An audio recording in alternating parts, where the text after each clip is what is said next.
In the narrow, filthy alleys of 18th-century London, a young girl named Mary Wade fought to survive. She was only 13 when hunger pushed her to do the unthinkable. One cold evening, with nothing to eat and no money to her name, Mary took a few small items of clothing from another child, not out of greed, but out of desperation. A cotton frock, a small scarf, and a linen cap, just enough to trade for a few coins, just enough to live another day. But in London, during those harsh and merciless years, even the smallest crime could cost you your life. A year later, Mary was caught. And in a courtroom filled with strangers, a judge looked down upon this tiny, frightened girl and sentenced her to death by hanging. She was just 14, a child condemned by the bloody code, a brutal system that allowed over 200 petty crimes to be punished by death. For weeks, she waited in the dark stone cells of Newgate Prison, one of the most dreadful places in London. The air was thick with the stench of sickness and rot. Men, women, and children were all crammed together behind iron bars. They slept on the cold floor or on piles of straw.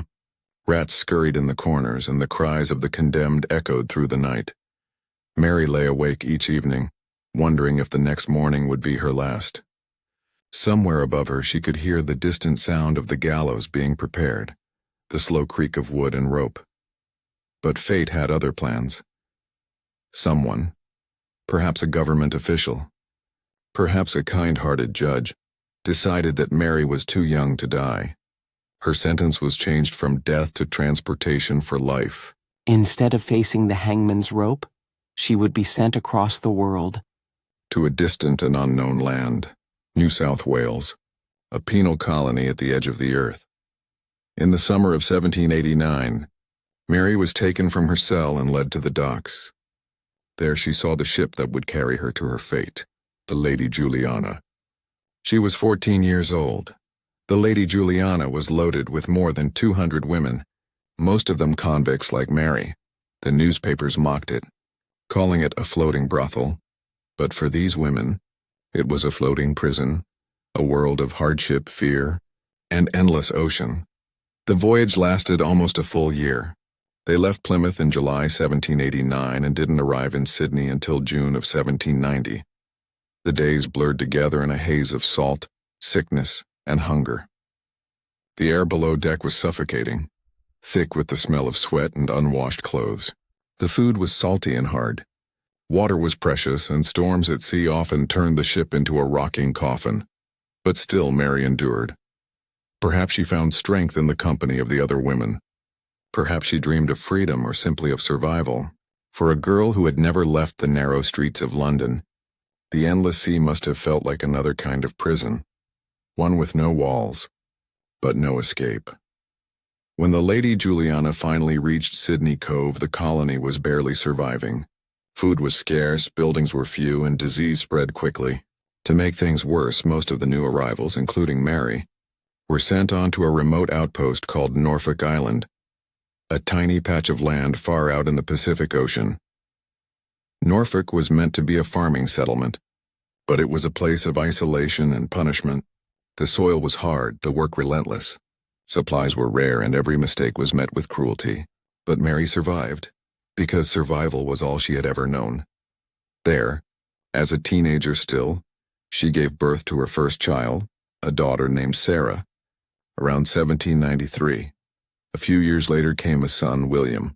Life was unforgiving, but Mary was stronger than the world around her. After years of backbreaking labor, she was eventually allowed to return to the mainland, settling near the small stream that sustained the early Sydney colony, a place called Tank Stream.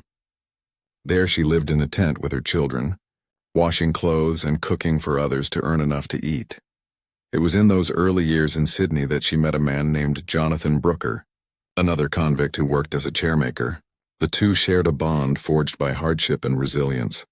They stayed together for the rest of their lives, two survivors who had crossed the world in chains, now building something new together.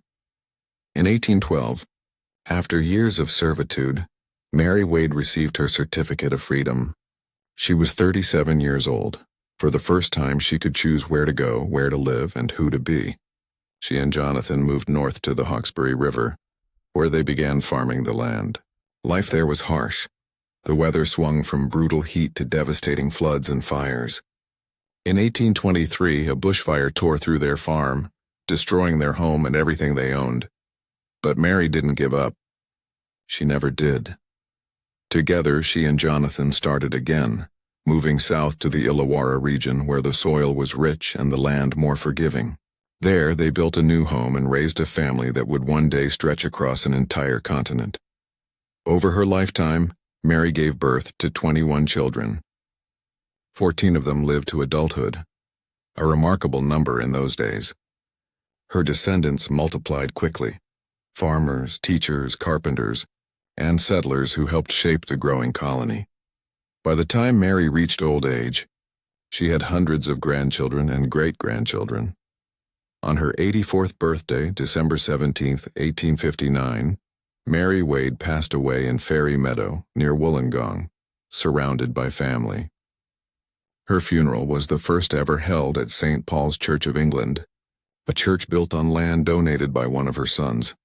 When she died, Mary left behind more than 300 living descendants, a number that would grow into thousands in the generations to come.